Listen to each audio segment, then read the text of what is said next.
Vamos lá. Tende em vós o mesmo sentimento que houve também em Cristo Jesus, o qual, tendo plenamente a natureza de Deus, não reivindicou o ser igual a Deus, mas, pelo contrário, esvaziou-se a si mesmo, assumindo plenamente a forma de servo e tornando-se semelhante aos seres humanos. Assim, na forma de homem, humilhou-se a si mesmo, entregando-se à obediência até a morte e morte de cruz. Por isso também Deus o exaltou sobremaneira à mais elevada posição e lhe deu o nome que está acima de qualquer outro nome, para que o nome de Jesus se dobre todo o joelho, os que estão nos céus, na terra e debaixo da terra. E toda língua confesse que Jesus Cristo é o Senhor, para a glória de Deus Pai. Texto bem conhecido nosso. E esse texto fala sobre a humilhação de Cristo. O fato dele abrir mão da sua glória e vir à terra por um propósito, por um motivo. Quando a gente vai estudar um pouquinho esse texto, a gente vê que o ato de Cristo abrir mão da sua glória e se auto-esvaziar da sua própria glória, de si mesmo, é chamado de kenosis, é o auto-esvaziamento.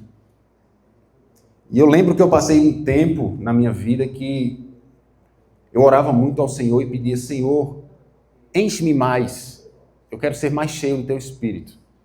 Eu quero ser mais cheio para fazer mais a Tua vontade, para Te buscar mais. E acredito que todos nós já oramos dessa forma, para que sejamos mais cheios do Espírito Santo. Só que aqui nós aprendemos que não adianta apenas pedirmos para ser cheio. Mazé está bebendo essa água aqui nessa garrafa. Ela está pela metade, né, Mazé? Está quase vazia, ó. Ali tem como encher alguma coisa, né? Mas imagine que essa garrafa tivesse cheia de água aí por cima. E você quisesse colocar outra coisa. Você teria que tirar a água antes, não é isso? Você precisa do auto-esvaziamento. Então, antes de a gente pedir para que Cristo, para que o Espírito Santo possa nos encher o nosso coração, encher o nosso interior, precisamos entender que precisamos nos esvaziar para que Ele possa nos encher. Assim como o próprio Cristo fez. Veja, o maior exemplo, o dono do universo, por assim dizer. O propósito dele foi um. E ele fez tudo isso para nos salvar. Ele fez tudo isso para que pudéssemos ter vida nele. Então ele se esvaziou, assumindo então forma de servo, forma humana, para que nós pudéssemos ter parte com ele. Então que nós possamos seguir os mesmos passos dele, seguir o mesmo caminho dele. De que maneira? Nos auto-esvaziando. Esvaziando então o que será que precisamos tirar para que Cristo possa nos encher mais? Eu sei de mim, não sei de Lana, não sei de Josnaldo.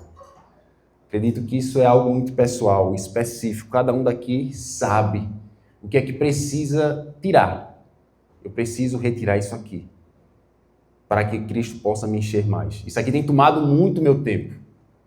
Isso aqui tem tomado muito o meu tempo com Deus. Então talvez seja até ignorância eu pedir para que Ele me encha, se eu já estou cheio de tantas outras coisas. E coisas essas terrenas, passageiras, efêmeras. Obrigado, Tomás. Coisas essas que não levam à eternidade. Então, que nós possamos esvaziar o nosso coração, entregar diante dele os nossos desejos, entregar diante dele a nossa vontade, para que de fato ele possa nos encher e possamos entender qual foi o real motivo que viemos aqui. Para quê?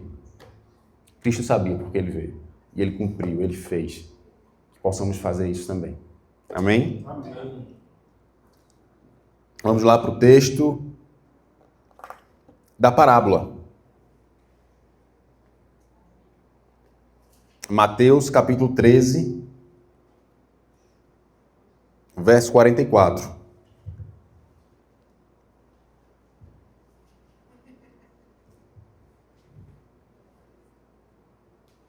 Parábola do tesouro escondido. E vamos ver a parábola da pérola de grande valor. As duas refletem uma mesma visão sobre o que Cristo queria falar.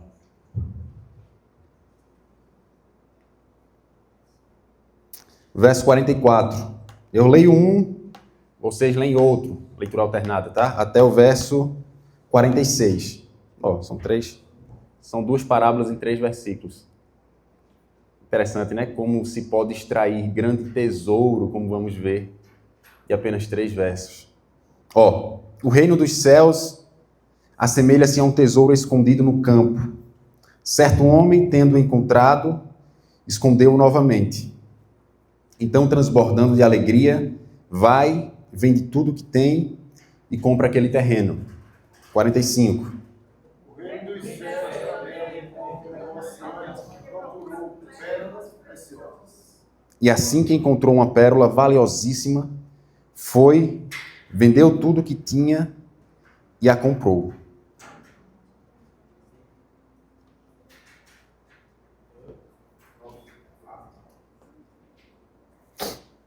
São esses duas parábolas que vamos ver.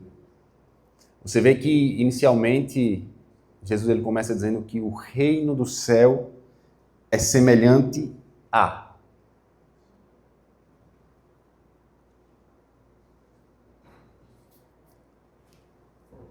Ele começa a falar sobre o reino. É semelhante a. E aí fala a parábola. E o que é o reino? O que é, de fato, o reino de Cristo? Naquele tempo, os judeus esperavam um reino ou um rei geopolítico. Um rei que viesse para acabar ali com o imperialismo romano. Um rei que pudesse lutar a favor deles. Um rei terreno. Um rei terreno.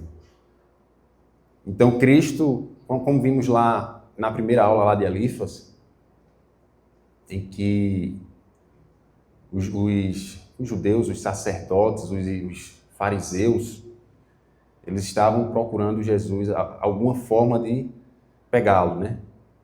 Então, Jesus começa a mudar ali a sua forma de falar. E pelo fato do povo que ele estava anunciando a palavra esperar esse tipo de reino, ele começa então a definir o que de fato é o reino dele, que era totalmente diferente daquele reino que eles esperavam. E é um reino então espiritual. É um reino que é estabelecido no invisível. Não conseguimos apalpar, não conseguimos ver, por se tratar de um reino espiritual. Por outro lado, entendemos que esse reino, ele é um reino verdadeiro.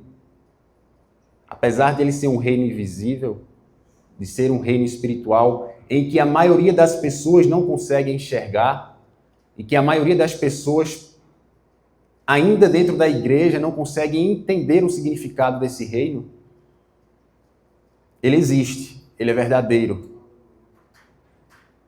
E há aqui um grande problema, porque essas pessoas que estão dentro das igrejas, que estão talvez sendo enganadas por si mesmo, elas têm gastado mais tempo com as coisas terrenas do que com as coisas espirituais. Então, o fato de você olhar para o seu irmão e julgá-lo, o fato de você olhar para qualquer outra pessoa e ter ali uma crítica totalmente terrena, carnal, só me faz entender que você não entendeu nada do que é o reino espiritual. A nossa luta não é contra a carne nem contra o sangue. Não é contra os nossos. Nem muito menos contra aqueles que estão lá fora. pessoalmente falando. A nossa luta é contra os principados e potestades. E aí sim, esses principados e potestades, eles atuam no reino espiritual. E se nós não entendemos que existe esse reino espiritual e que esse reino se move todos os dias, estamos vivendo errado o Evangelho de Deus. O fato de estarmos aqui reunidos tem também um reflexo no reino espiritual. O mundo espiritual se move. Quando eu falo isso, eu falo tanto no sentido bom, não é? Entendemos que os anjos do Senhor estão aqui. Assim também como entendemos que seres malignos estão aqui, estão nos ouvindo. Entendemos que o reino não é isso aqui, não. E muitas vezes a gente se pega se debatendo contra coisas terrenas, contra coisas do nosso dia a dia, talvez com alguém que esteja nos perseguindo, ou alguém que, enfim, inúmeras situações. Mas que, na verdade, é um reflexo muito grande no reino espiritual. Então, nós precisamos nos colocar como cristãos e como pessoas espirituais e travarmos essa luta nesse reino, em espírito, em oração, e não pessoalmente.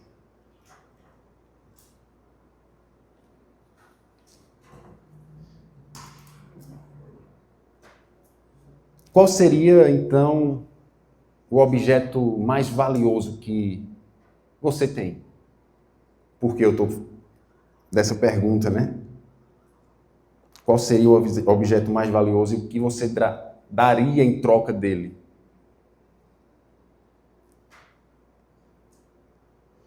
Vemos aí, ano após ano, pessoas que vão lá no Monte Everest e precisam escalar. Eles querem escalar aquele monte, né? E eles arriscam as suas vidas para satisfazer um desejo ali pessoal. Antes, o índice de morte era muito mais alto. Hoje em dia, não. Mas ainda assim, por ano, morre mais de 100 pessoas tentando escalar aquele monte. São pessoas que querem pagar para ver, querem sofrer o risco, né? Por que eu estou falando isso? Porque se essas pessoas elas conseguem entregar a sua própria vida, quando eu digo entregar a sua própria vida, é de fato entregar, tá à mercê. Ninguém sabe o que, é que vai acontecer lá. Pode escorregar, pode cair, é um perigo muito grande.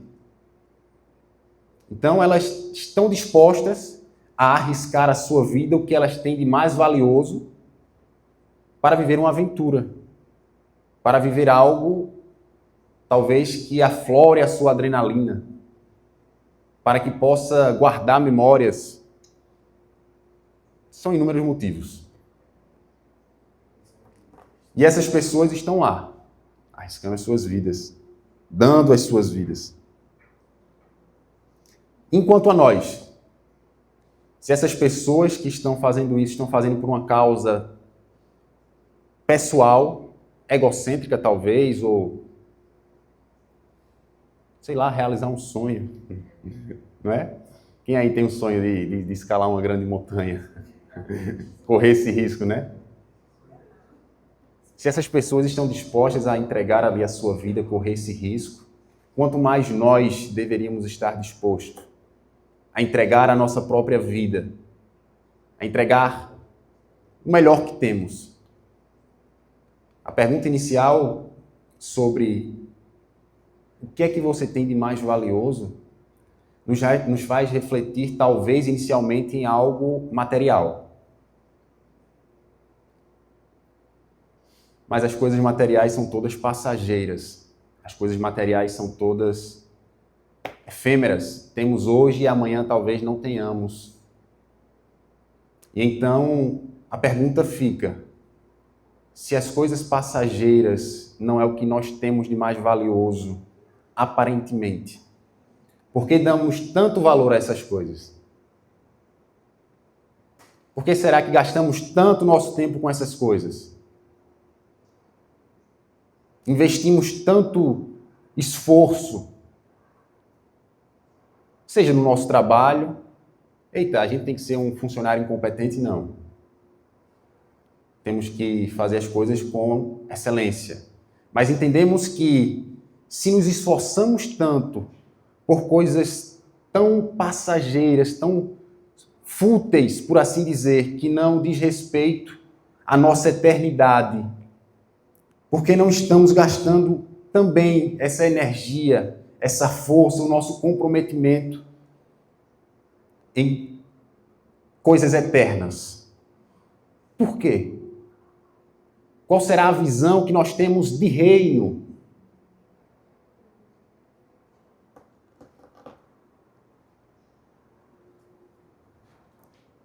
O reino de Deus é o domínio onde Cristo, ele é o Senhor. É Ele quem governa, é Ele quem manda. E existe um paradoxo, porque nós adentramos nesse reino de graça, por assim dizer, ou por graça. Não pagamos nada. Mas esse preço que foi pago teve um alto valor. E ele não foi pago por nós. Entenda que entramos de graça. Cristo nos proporcionou. Existia uma dívida enorme em que só podia ser pago pelo próprio Deus. Então, como vimos aqui inicialmente no texto lá de Filipenses, ele pagou esse preço.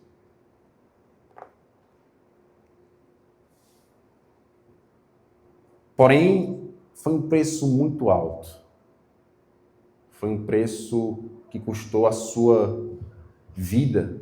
E não só a sua vida, o pecado de toda a humanidade estava sobre ele. A vergonha eterna de ter sido pendurado em um madeiro.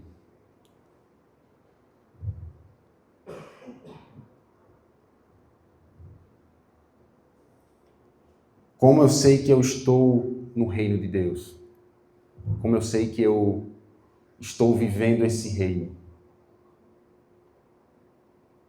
É nos perguntarmos se houve em nós uma mudança, uma transformação, se houve em nós uma regeneração, um novo nascimento. Se houve essa transformação, esse detestar o pecado e uma alegria profunda, imensa em fazer parte do reino de Deus, então sim, estamos nele. Mas se não houver isso, se não houver esse fruto de arrependimento, se não houver essa mudança, essa transformação, se apenas estamos vindo para a igreja e a nossa vida continua a mesma coisa lá fora, não, estamos nos enganando a nós mesmos.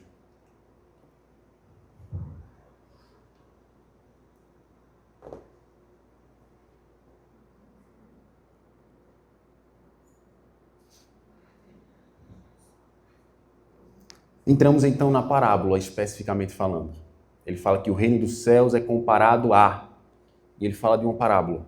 A primeira delas é um tesouro. O tesouro que ele foi achado. Talvez essa pessoa ela estava apenas caminhando. E ela tropeçou nesse tesouro e achei um grande tesouro. Entenda que essa pessoa, ela não pegou o tesouro desse terreno. Ela não usurpou isso. Simplesmente ela fez o seguinte. Ela pegou, reuniu todos os seus bens, tudo que ela tinha de mais valioso. Vendeu tudo. Depois de ter vendido, foi até o dono da propriedade. Obviamente ela ocultou o fato de ter um tesouro nesse terreno. Mas ela pegou esse dinheiro ou todos os seus bens, e comprou esse terreno que tinha esse tesouro de valor inestimável. Jesus aqui ele não quer falar sobre a conduta dessa pessoa em ter escondido. Apesar que as tradições rabínicas no tempo diziam que se alguém encontrasse algo em algum terreno, seja lá o que for, e essa pessoa achando, se o dono desse terreno também não tivesse a consciência, ou se não soubesse que esse tesouro estava lá no terreno, significa que é algo perdido, não é dele. Então a tradição rabínica dizia que aquele que achou e que encontrou, ele podia ter direito sobre aquilo. E o interessante é que ele não pegou aquele tesouro, parte daquele tesouro, e foi até o dono para comprar o terreno com o próprio tesouro que ele achou. Não foi essa a atitude dele. Muito pelo contrário, ele vendeu tudo que tinha. E aqui vai uma lição. Muitas vezes a gente quer fazer do nosso esforço como se fosse uma entrada no reino dos céus. A nossa meritocracia, ela às vezes quer preceder a graça de Deus. E nós nos esforçamos para adentrarmos no reino de Deus quando entendemos que isso é de graça. E é por graça, através da fé. E é justamente essa fé que nos faz entender o valor que foi pago por Cristo. Essa fé, sim, é que tem um valor altíssimo. E é essa fé que muda totalmente o cenário. Embora a entrada tenha sido de graça, a fé custou caro, ou a fé tem um custo alto. Embora a salvação seja um presente, a fé autêntica exige a entrega total, é uma troca, tudo que somos por tudo que Cristo é. E Cristo ele estava exemplificando nessa parábola justamente isso. Vocês precisam abrir mão de tudo. O reino dos céus só pode ser adquirido dessa forma, não tem outro jeito. Você não pode fazer de outra maneira. Ou você entrega tudo que você é, tudo que você tem, para adquirir, ou você não entra, ou você não entendeu. Lá em Lucas 9 fala que aquele que quiser vir após mim, tome sua cruz, negue-se a si mesmo e siga-me. Negue-se. Negue-se as suas vontades, os seus desejos e venha. Venha para onde? Com a cruz nas costas. Quando era que Cristo estava indo? Calvário, né? Estava indo morrer. É isso que nós precisamos fazer. Morrer. Morrer para esse mundo. Morrer para as coisas terrenas. Morrer para tudo isso que a gente valoriza demais. Para que possamos encontrar vida, vida verdadeira. A vida de Cristo. A vida do reino.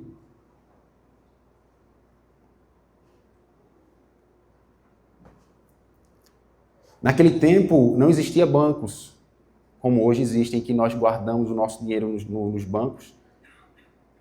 E talvez daqui a um tempo, talvez não exista nem cédula mais, né? Apenas o saldo. O saldo de Mazé agora está aposentado, está começando a... né? Eu brinco. Eu brinco com minha avó, digo, a senhora está aposentada, não sei quantos anos, deve ter uma fortuna aí nessa... Quem foi que lhe disse isso? Eu nunca vi, porque, né? Quando se aposenta, é aquele negócio assim, é escondido, é tudo tudo escondido. Então, o que é que acontece? Hoje em dia nós temos bancos, né? Mas naquele tempo não, naquele tempo os tesouros, eles eram guardados e enterrados. Por quê? Por caso houvesse alguma invasão, não sei, alguma guerra, algo do tipo, ele não pudesse levar o tesouro dele. Só ele sabe onde era que estava. Então, esse tesouro era enterrado e ali ficava. Quando ele precisava, ia lá, tirava dele, né? E ia se mantendo.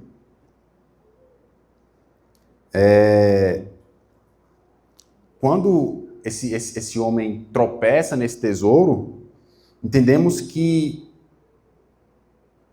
ele não fez nenhum esforço para achá-lo. Ele simplesmente estava caminhando, estava passando por ali. E ele acha o tesouro de uma forma inesperada. E ao achar esse tesouro, vemos o que foi que ele fez. Interessante, lá no texto, ele fala o seguinte: então, verso 44, transbordando de alegria, vai e vende tudo que tem e compra aquele terreno. Há um sentimento muito explícito aqui, em que o homem ele se enche de alegria. Quem aqui, ao achar um grande tesouro, iria ter uma grande alegria também? Todos nós, hein? Já fica saltitando, né, Lana?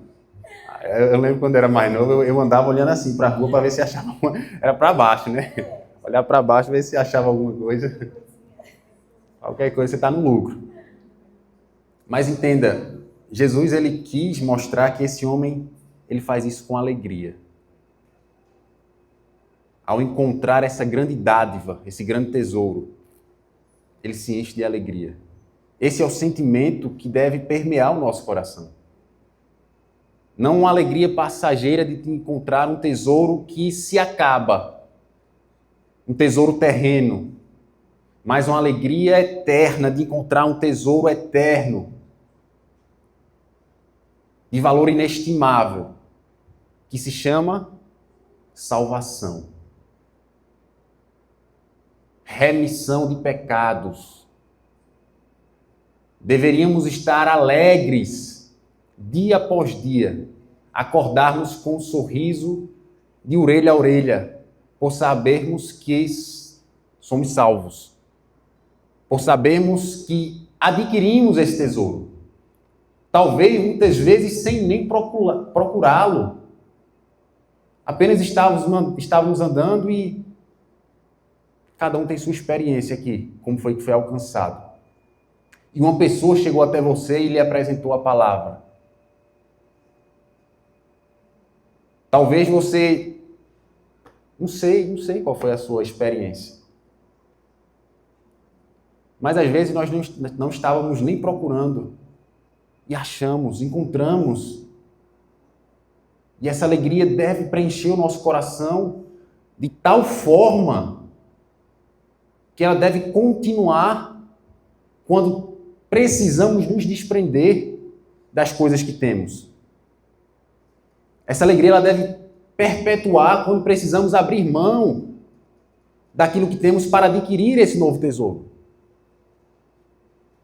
Quando precisamos derramar aquilo que está dentro de nós para que esse outro tesouro preencha-nos de fato. A água suja que está no nosso ser precisa ser derramada, precisa ser tirada para que, de fato, essa nova água possa nos preencher. Não há outra forma, não há outra solução.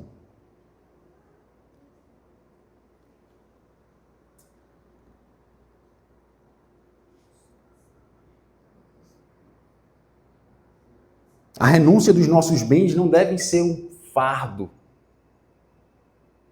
mas um prazer. A renúncia dos nossos sonhos, talvez, não deva ser um fardo. A renúncia dos nossos desejos não deve ser um fardo, mas um prazer, um motivo de alegria, por entendermos que não só vale a pena, como não há nada mais valioso do que trocar o que temos por aquilo que Cristo nos tem dado.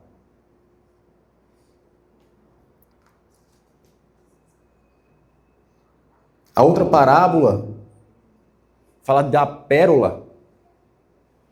E aí ela começa de forma diferente. No primeiro, vemos que o homem ele encontrou de forma inesperada. Ele não estava procurando. Já no verso 45, ele diz que um negociante que procura pérolas preciosas, ou seja, era algo que procurava, era alguém que procurava algo. E ele sabia muito bem o que ele procurava.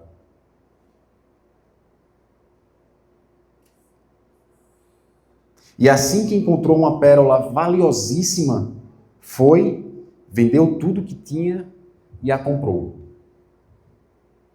Aqui entendemos que tem pessoas que estão à deriva, que estão apenas caminhando, deixando a vida levar. Essas pessoas muitas vezes têm a oportunidade e é achada, não é? Aqui fala que o homem acha o tesouro, mas na verdade essas pessoas, muitas vezes, muitos de nós fomos achados. Cristo nos encontrou, nos achou. E outras pessoas procuram em algo um motivo de pertencimento. Um motivo de para que tudo isso existe ou por quê. E essas pessoas procuram em uma religião, procuram um grupo maçônico, talvez, procuram em se encaixar, né, em alguns grupos, como foi Mazé? Filosóficos, verdade, de estudos, né, científicos, para que dê motivo, de alguma forma, a encontrar isso. Até o momento que lhes é apresentada o grande tesouro, a grande notícia, a grande pérola, por assim dizer. E ao encontrar essa pérola, esse negociante, ele faz o mesmo que a primeira pessoa fez.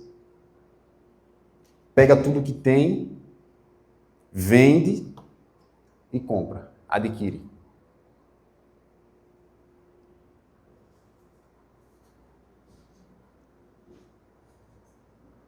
As pérolas naquele tempo eram como os diamantes de hoje em dia. Era algo de valor muito alto. O fato de você procurar as pérolas, essas pérolas elas eram achadas no fundo do mar. E as pessoas, muitas vezes, naquele tempo, não existia roupa de mergulho. O que era que elas faziam? Amarravam pedras nos seus pés para que pudessem afundar. E, estando lá embaixo, elas iam procurar essas pérolas. Da mesma forma que as pessoas que estão subindo aí no Monte Everest, arriscando suas vidas, essas pessoas que procuravam pérolas faziam da mesma forma, arriscavam suas vidas. Talvez quantas pessoas não tivessem morrido procurando, não é? Então elas mergulhavam, amarrado ali aos seus pés uma pedra ou algo muito pesado, para que pudessem então garimpar no fundo do mar ali as pérolas. Podemos ver aqui um exemplo também de alguém que estava procurando essa pérola. Vocês lembram lá do eunuco etíope, né, que estava numa carruagem, e aí Filipe, ele chega lá, né? Ele é transladado, é isso?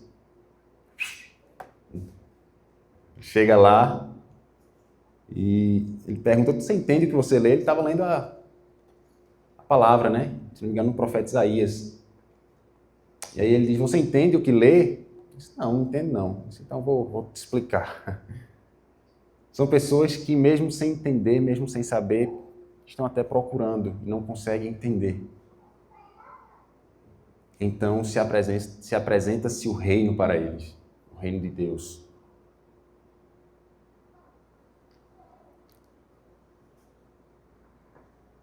Da mesma forma que entendemos que a primeira pessoa ela vendeu tudo que tinha, esse negociante também vendeu tudo que tinha, há uma distinção entre os dois, né?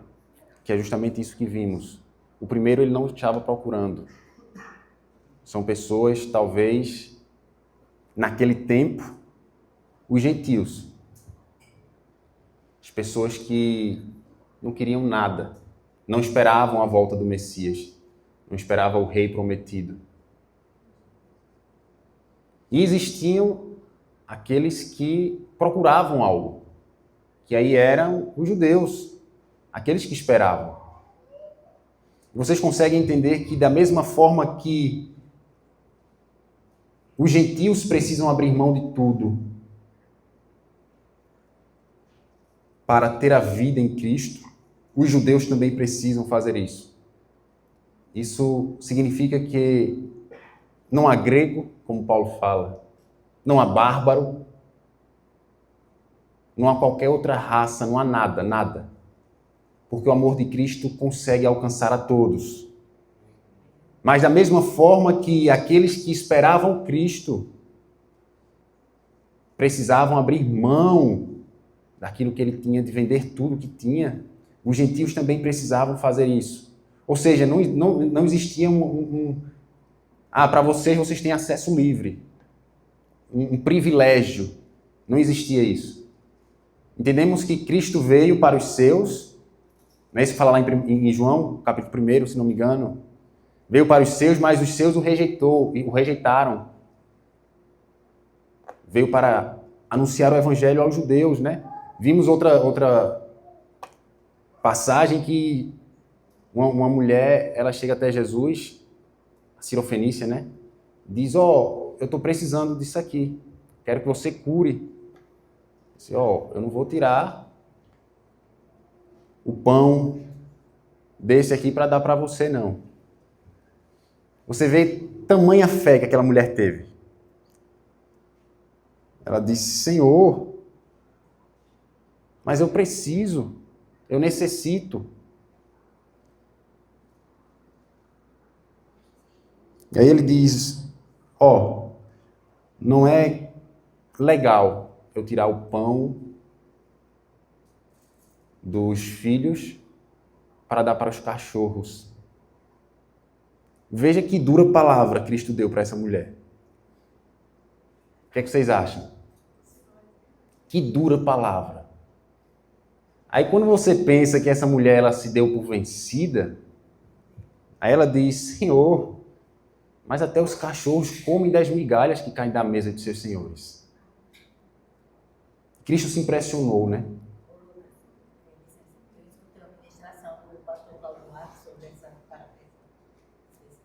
Essa passagem, né? Passagem que a mulher podia ter se aborrecido e ir embora, porque Jesus não comparou ela a um cachorro. Então ali ela podia ter se aborrecido com essa comparação, né, por ele ter comparado ela a um cachorro, e ter ido embora. Mas não, ela não permitiu aquela fala dele. Como se fosse um empecilho, né? Por empecilho e tá bom. Realmente eu sou cachorro, eu sou isso, eu sou aquilo, mas... É você que é mestre? É você que é... Eu só saio daqui com a minha bênção. Hoje em dia, por muito menos, a gente já quer meter a mão na cara do outro. Pois é, às vezes um pastor, uma pessoa... Hein? Misericórdia. Da igreja, não, você não é igreja, é aqui, qualquer coisa já... É isso mesmo, hoje... Né? É isso Já mesmo. acontece. Hoje, por muito menos, a gente já quer se exaltar e, enfim, né? Perde a bênção. Perde a bênção. E essa mulher, ela teve a consciência de que aquilo que ela precisava, ela não podia encontrar em lugar nenhum mais.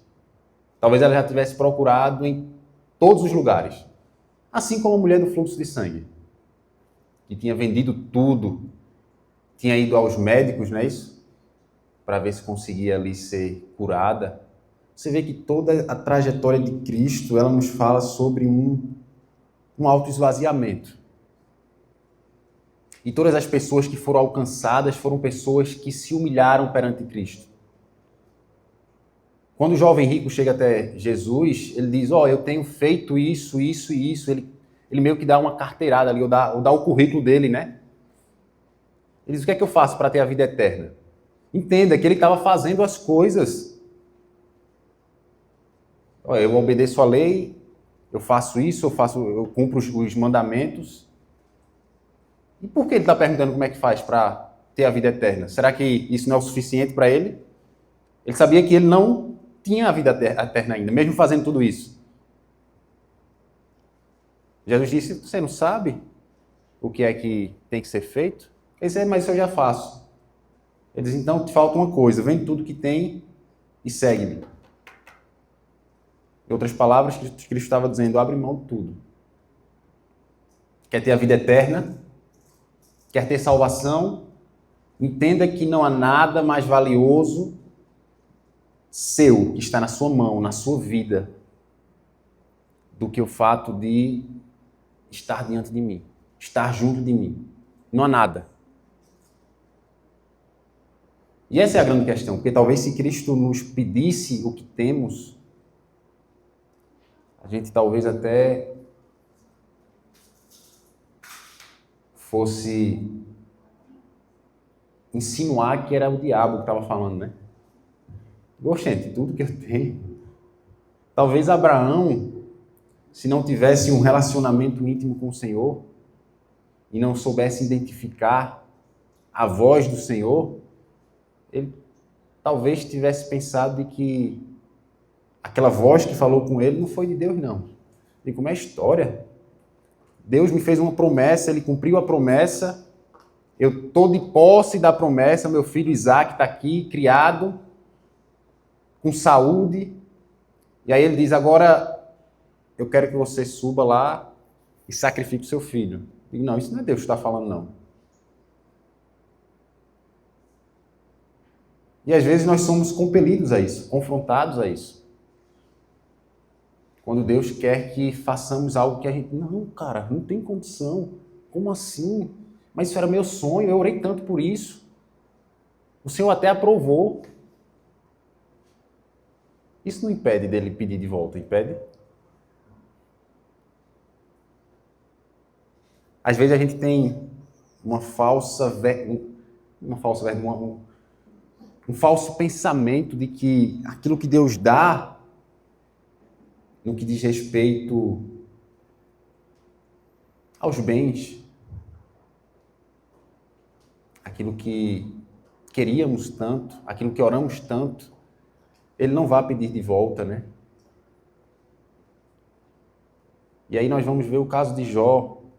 Se a gente for ver, a Bíblia está repleta disso. Precisamos, então, apenas entender. E talvez, mais do que entender, aplicar, viver isso.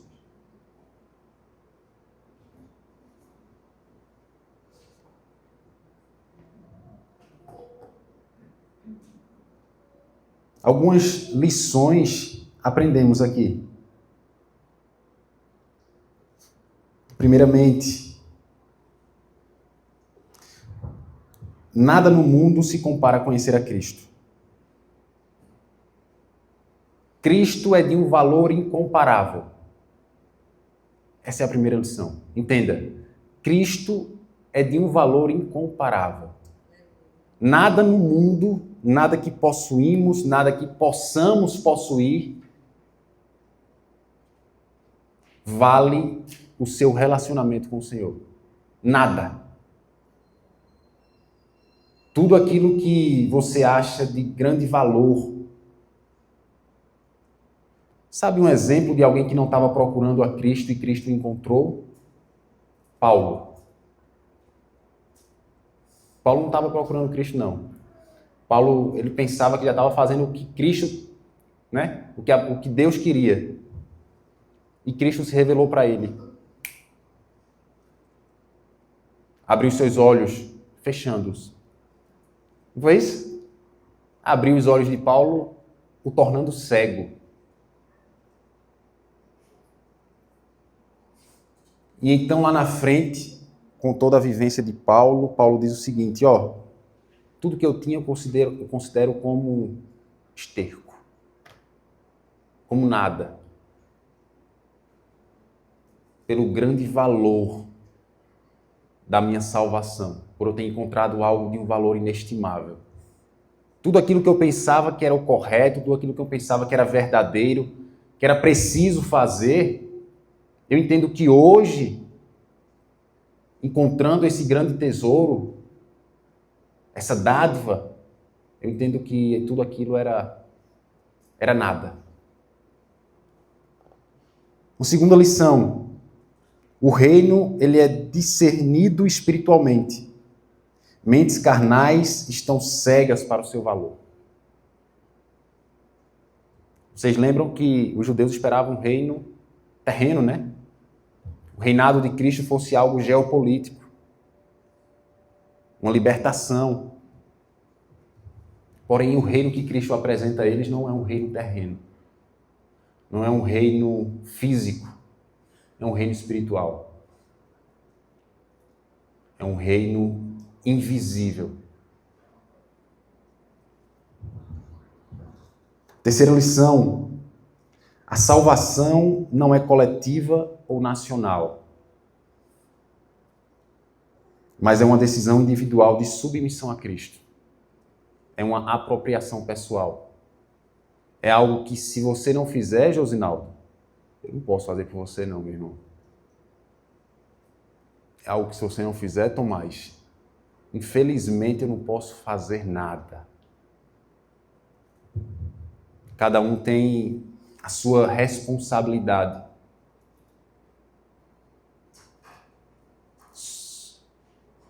Tem coisas que só eu posso fazer. No que diz respeito a mim. Só eu posso abrir mão. Você não pode abrir mão das minhas coisas, pode? Você não pode abrir mão daquilo que eu preciso fazer. Você não pode fazer aquilo que eu devo fazer. Não dá. Assim como nós não podíamos fazer aquilo que só Cristo fez. Entende que há uma correlação entre a responsabilidade de Cristo conosco, o fato de ter entregue a sua vida, o fato de nos apresentar essa vida e esse reino, está intrinsecamente ligado ao fato de respondermos também da mesma forma com tudo que temos? A quarta lição, a entrega de si mesmo é motivada pela alegria do tesouro achado, não por obrigação ou nada legalista. Ou seja, a alegria ela é um impulsionador. Essa alegria ela deve permear os nossos corações. Ela deve fazer parte do nosso dia a dia. Eu estava comentando com o Rebeca esses dias. Eu não sei como é que tem pessoa que acorda mal-humorada, né? Eu digo isso parece que mais das mulheres, né? Não sei por que ela olhou assim. Já começou errado, não foi? Mas tem pessoas que acordam mal-humoradas mesmo. Como se fosse um fardo acordar. Veja ali, Moisés. Não é um fardo, não, cara. Hein? É uma dádiva. Você fechar os olhos e abrir e ter a certeza de que o Senhor está contigo em mais um dia. Que Ele te fez permitir abrir os olhos e viver mais um dia para Ele. E desfrutar mais uma vez das suas bênçãos. É essa alegria. É a alegria de sermos verdadeiramente achados por Deus. De termos um novo coração. E uma quinta lição é que Jesus desencorajava seguidores superficiais. Segui-lo exige negar-se a si mesmo e tomar a cruz diariamente. Ou seja, há um cálculo de custo. Cristo ele não estava interessado em apenas formar uma grande multidão para segui-lo. Em outras palavras, trazendo para nós, Cristo não estava interessado em encher igrejas. Como se dissesse, venha, venha, venha. E falasse ali palavras que fossem massagear o seu ego. Que fosse, talvez, não confrontá-los. Não, Cristo fazia totalmente diferente. era pedrada. As palavras de Cristo entravam no coração como flecha, afiada. E doía. O jovem rico se virou e se entristeceu profundamente. Doeu. Ele disse, como é que eu vou fazer isso? Há um confronto pessoal. E Cristo não estava nem aí se isso ia doer ou não. Ele sabia que o necessário a ser feito era abrir mão de tudo. Então, meus irmãos, nós não podemos viver uma vida dividida. Essas parábolas nada mais ilustram, como podemos ver, como vimos aqui, pessoas que entenderam de fato o que é o reino. Pessoas que entenderam que não há nada mais valioso do que o reino de Deus.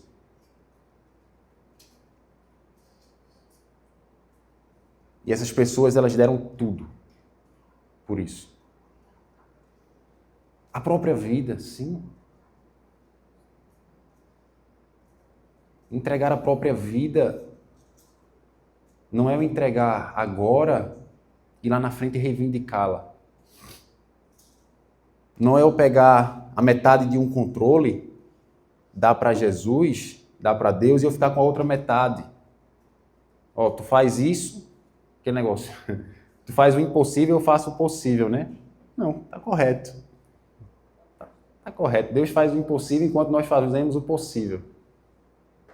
Mas eu não posso, de forma alguma, querer fazer da minha forma e do meu jeito, quando Deus é que tem o controle da minha vida.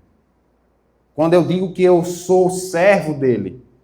Quando eu digo que entreguei, de fato, o meu coração nas mãos dele. Não posso reivindicar. Então, que possamos fazer jus a um compromisso que fizemos inicialmente. Senhor, está aqui meu coração, está aqui minha vida. Está aqui tudo que tenho.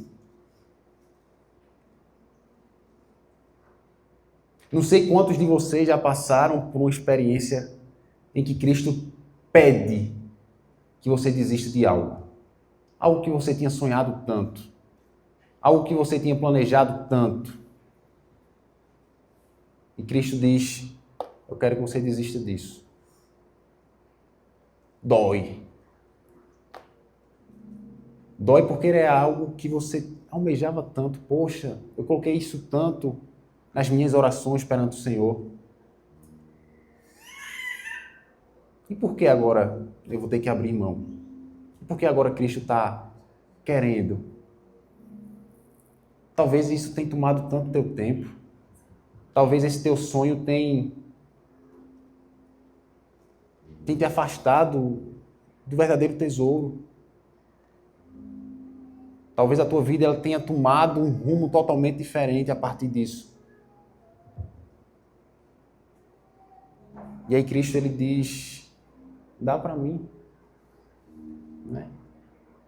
Confia em mim. Eu tenho coisas melhores. Coisas mais valiosas. Mais importantes. Talvez se você não tenha tido essa experiência, quando tê-la, não duvide. Não sei nem porque eu estou falando isso. Mas não duvide. Apenas entregue.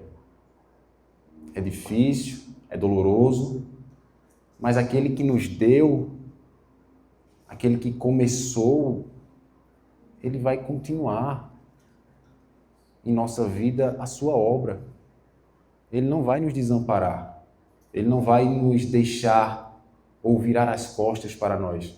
Muito pelo contrário, ele tem nos sustentado, tem nos guiado, tem nos mantido, tem nos dado força.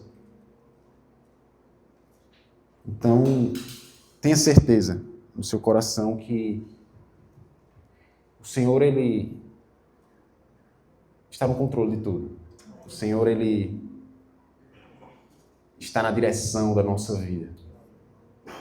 E que as coisas daqui, terrenas, sonhos, projetos, planos, não vale nada comparado com o preço da grande salvação, com o preço do grande tesouro que achamos, ou que nos foi apresentado. Pai, graças te dou por este momento. Graças te dou pela tua palavra, pelos tesouros escondidos nela. Muito obrigado porque o Senhor falou ao meu coração e acredito que a tua palavra falou também ao coração dos meus irmãos que aqui estão. Palavra essa que nos confronta, nos exorta, nos direciona, muitas vezes nos machuca, porque vai de encontro àquilo que nós somos. Muitas vezes estamos tão cheios de nós mesmos que quando vem um direcionamento espiritual, isso nos machuca profundamente. Porque o espiritual é totalmente contrário ao carnal, ao físico. Que possamos, Senhor, entender que, na verdade, não há nada mais valioso do que o Senhor. Aquele que perder a sua vida por amor de Ti, achá-la-á. E é isso que temos vivido, e é isso que precisamos viver. Dia após dia, entregar a nossa vida. Dia após dia, caminharmos para o Calvário, carregando a nossa cruz, nos mortificando nossa carne, para que de fato o Senhor possa nos usar como o Senhor quer, para que o Senhor possa nos encher. Senhor, que essa palavra ela permeie o nosso coração e a nossa mente durante alguns dias. Que possamos pensar, que possamos talvez identificar tudo aquilo que tem tomado o nosso tempo, tudo aquilo que tem feito mais, temos dado mais valor, mais importância do que estarmos diante de Ti, estarmos no Teu reino e praticarmos esse reino todos os dias. Muito obrigado, porque o Senhor nos ama, porque o Senhor nos cuida. Eu te agradeço por tudo, Pai, por tudo. Em nome de Jesus.